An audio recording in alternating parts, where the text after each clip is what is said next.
Bonsoir tout le monde, j'espère que vous allez bien et que vous avez la santé. Je fais cette vidéo juste après le match légendaire auquel on vient d'assister, Argentine-Égypte, et le comeback de la Coupe du Monde côté Argentine. Ils perdaient le match 2-0 contre l'Égypte, on se disait c'est fini, c'est la fin pour Messi, il va sortir du match avec un penalty raté. Non. La remontada et le comeback de l'Argentine de Lionel Messi, 3-2 pour aller gagner ce match au bout du suspense. On va parler un peu de Messi pour commencer, parce que Messi, oui, les 70 premières minutes, 65 premières minutes, on va dire, il a été muselé. Ça a été compliqué pour lui, il y a eu des prises à 2, des prises à 3, il a raté des 1 contre 1, il a raté des passes, il a raté certaines choses, oui. Mais c'est Lionel Messi, il est capable d'avoir des fulgurances, des éclairs de génie dans un match qui fait que seul Messi peut comprendre le jeu, seul Messi a le droit de marcher en 2026 dans un football qui est plus physique que jamais. Il n'y a que Messi qui peut faire cela car il a une lecture de jeu qui dépasse l'entendement.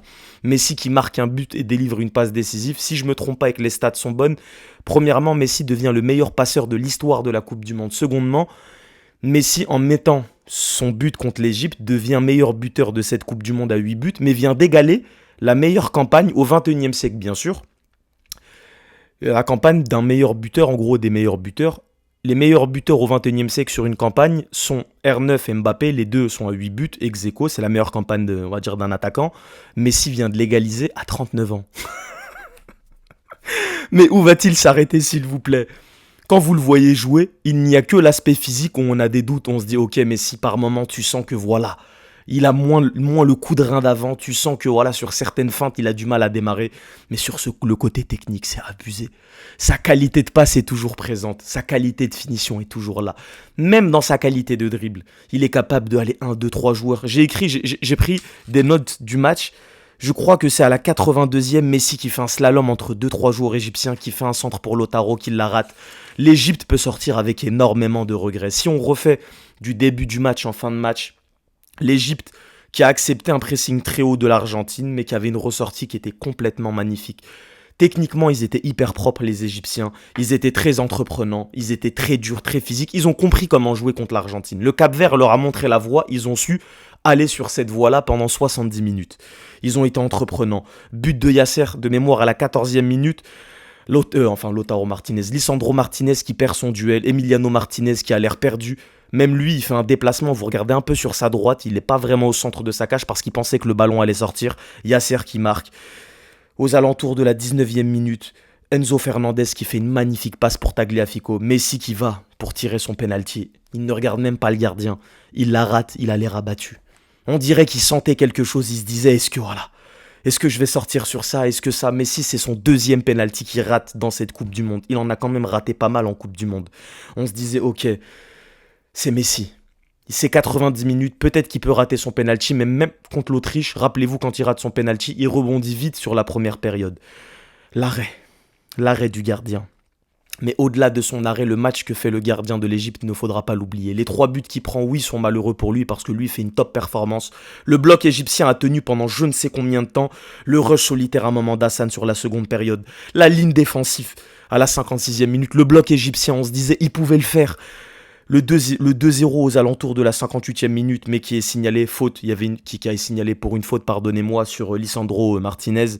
Le rush d'Hassan était complètement magnifique. La passe de Salah pour Zico était belle. Puis, la 67e minute sur corner. Scaloni qui fait des changements offensifs. À ce moment-là, anecdote, je dis à mon père, fais attention papa, tu vas voir. Peut-être qu'ils vont se prendre un but en contre parce qu'ils ont fait rentrer des attaquants, des joueurs à vocation offensif. Et parfois, les joueurs à vocation offensif oublient qu'il faut défendre. 67e minute, le contre de Salah.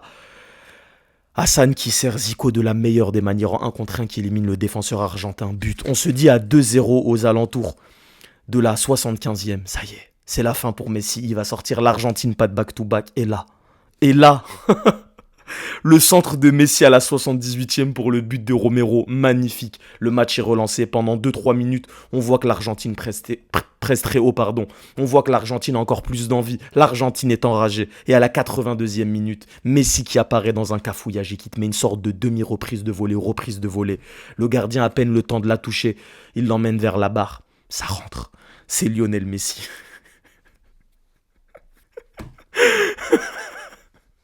Que dire? En fait, que dire? Je sais pas quoi vous dire de plus. Lionel Messi, c'est pas sensationnel, c'est pas stratosphérique de base. Je comptais vous faire une vidéo sur Lionel Messi après le match contre l'Égypte. Mais je la fais tout de suite.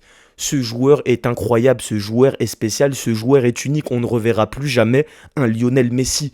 Ce joueur-là va pour postuler dans le titre des meilleurs buteurs de cette Coupe du Monde, des meilleurs joueurs de cette Coupe du Monde. En 2026, on voit le nom des meilleurs buteurs, on voit du Kane, on voit du Haaland, on voit du Mbappé et on voit du Messi. Messi est une génération qui n'a rien à voir avec ces joueurs-là et même dans le jeu, dans sa qualité.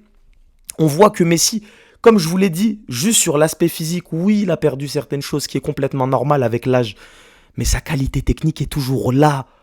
C'est... Je m'arrête sur ça, c'est trop. Bonne soirée à vous, prenez soin de vous.